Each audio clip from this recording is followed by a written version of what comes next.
డబ్బు ఎవరికి చేదు? ప్రపంచం మొత్తం డబ్బు చుట్టూనే తిరుగుతుంది.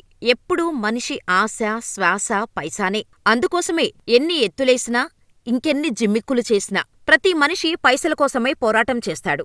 అయితే కొందరు నిజాయితీగా సంపాదిస్తే, కొందరు అడ్డదారుల్లో సంపాదిస్తారు. డబ్బు అనే జబ్బు పట్టిన ఎందరో ఇలా అడ్డదారుల్లో డబ్బు కోసం పాకులాడుతున్నారు. చివరికి నిజాయితీగా ఉండాల్సిన కొందరు పోలీసులు సైతం డబ్బు కోసం నానా అడ్డదారులు తొక్కుతున్నారు. అటువంటి అవినీతి పోలీసుల వల్ల శిక్షపడి జైలులో చిప్పకూడు తినాల్సిన ఖైదీలు ఎంచక్కా హోటల్ బుక్ చేసుకుని గర్ల్ఫ్రెండ్స్తో సరసాలు సల్లాపాలతో ఒక రోజంతా ఎంజాయ్ చేస్తున్నారు. హాస్పిటల్ విజిట్ కోసమని వెళ్లి ఎంచక్కా టీ, టిఫిను, మందు, డ్రగ్స్, గర్ల్ఫ్రెండ్తో ఖైదీలు ఎంజాయ్ చేస్తున్నారు. ఎక్కడో తెలియాలంటే ఈ వీడియో చూడాల్సిందే. జైలుకు వెళ్లిన వాళ్ళు చిప్పకూడు తినాల్సిందే. కానీ ఇప్పుడు మనం చెప్పుకునే జైలు మాత్రం అలా కాదు.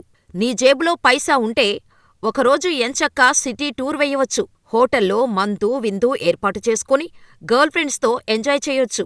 ఆ జైలు మరేదో కాదు, రాజస్థాన్ జైపూర్ జైలు. ఈ జైలులో శిక్ష అనుభవిస్తున్న ఖైదీలు ఒకరోజు ఎంచక్కా సిటీ టూర్ వేయడం సంచలనం సృష్టించింది. మొత్తం 5 మంది ఖైదీలలో 4 ఒక రోజంతా ఎంజాయ్ చేసి వచ్చారు. అందులో ఒకరు గర్ల్ఫ్రెండ్తో, మరొకరు భార్యతో హోటల్లో గడపటం దేశవ్యాప్తంగా డిబేటుకు కారణమైంది. ఈ కేసులో మొత్తం 13 మందిని పోలీసులు ఆదివారం అంటే మే 25న అరెస్ట్ చేశారు. అందులో 4 ఖైదీలు, 4 వారి రిలేటివ్స్, 5 పోలీసులు ఉన్నారు. పోలీసులకు లంచమిచ్చి ఒకరోజు ఫ్రీడమ్ టూర్ కింద రోజంతా ఎంజాయ్ చేశారు. రఫీక్ బక్రీ, భన్వర్ లాల్, అంకిత్ బన్సల్, కరణ్ గుప్తా అనే 4 ఖైదీలు జైపూర్లోని ఎస్ఎంఎస్ హాస్పిటల్లో మెడికల్ చెకప్ కోసం బయటకు తీసుకెళ్లారు. అయితే రోజంతా లీజర్ ఉండేలా పోలీసులకు లంచమిచ్చి సెటిల్ చేసుకున్నారు. దీంతో 5 మందిలో ఒకరు మాత్రమే ఆ రోజు హాస్పిటల్లో చెకప్కు వెళ్లినట్టు జైలధికారులు తెలిపారు. శనివారం మే 24న సాయంత్రం 5:30 గంటల వరకు కూడా 4 రాకపోవటం అనుమానాలకు దారితీసింది. ఖైదీలను ఔటింగుకు తీసుకువెళ్లేందుకు పోలీసులు మొత్తం 25,000 రూపాయలకు సెటిల్ చేసుకున్నారు. ఒక్కో పోలీసుకు 5,000 ఇవ్వనున్నట్టు మధ్యవర్తి ద్వారా ఒప్పందం కుదిరిందని ఈ కేసును దర్యాప్తు చేస్తున్న సీనియర్ ఆఫీసర్ తెలిపారు. ఈ ఖైదీలలో రఫీక్ తన భార్యను భన్వర్లాల్ తన ఎక్స్ గర్ల్ ఫ్రెండును జల్పురా హోటల్లో కలుసుకున్నారు. డే అంతా హోటల్లో స్పెండ్ చేసినట్టు అధికారులు గుర్తించారు. మరో విషయమేంటంటే రఫీక్ భార్య నార్కోటిక్ టెస్టులో పాజిటివ్గా తేలింది. అంటే డ్రగ్స్ వాడినట్టు నిర్ధారణ కావటంతో అదుపులోకి తీసుకున్నట్టు డీసీపీ తేజస్విని గౌతమ్ తెలిపారు. ఇక అంకిత్, కరణ్ అనే 2 ఖైదీలు ఎయిర్పోర్టుకు దగ్గర్లోని హోటల్లో బ్రేక్ఫాస్టుగా పోహా తీసుకున్నట్టు సీసీటీవీ విజువల్స్ ద్వారా గుర్తించారు. వీళ్ళిద్దరికీ ఆ హోటల్ రూమ్ బుక్ చేసింది అంకిత్ గర్ల్ ఫ్రెండ్.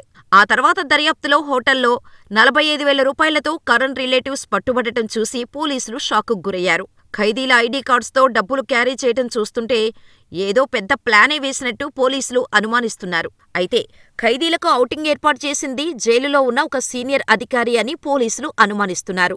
ఏప్రిల్ నెలలో మొత్తం 200 ఫోన్ కాల్స్ జైలు అధికారి మాట్లాడినట్టు గుర్తించారు. లంచం ఒప్పందం చేసుకోవటం, ఖైదీలకు మొబైల్ ఫోన్లు అందించటం, వీఐపీలకు ఫోన్లు చేసి భయపెట్టడం వీళ్ల మాస్టర్ మైండ్స్లో భాగమేనట.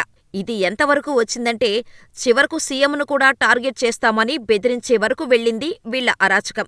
అయితే దీనిపై సవై మాన్సింగ్ పోలీస్ స్టేషన్లో కేసు నమోదైంది. ఇలాంటి నెట్వర్క్ గురించి తెలుసుకునేందుకు సెంట్రల్ జైల్లో ఇన్వెస్టిగేషన్ చేస్తున్నారు అధికారులు. సీఎంను బెదిరించే వరకు వీళ్లు వెళ్లారంటే తీగలాగితే డొంక కదిలినట్టుగా పెద్ద కుట్ర బయటపడే అవకాశం ఉందని పోలీసులు భావిస్తున్నారు.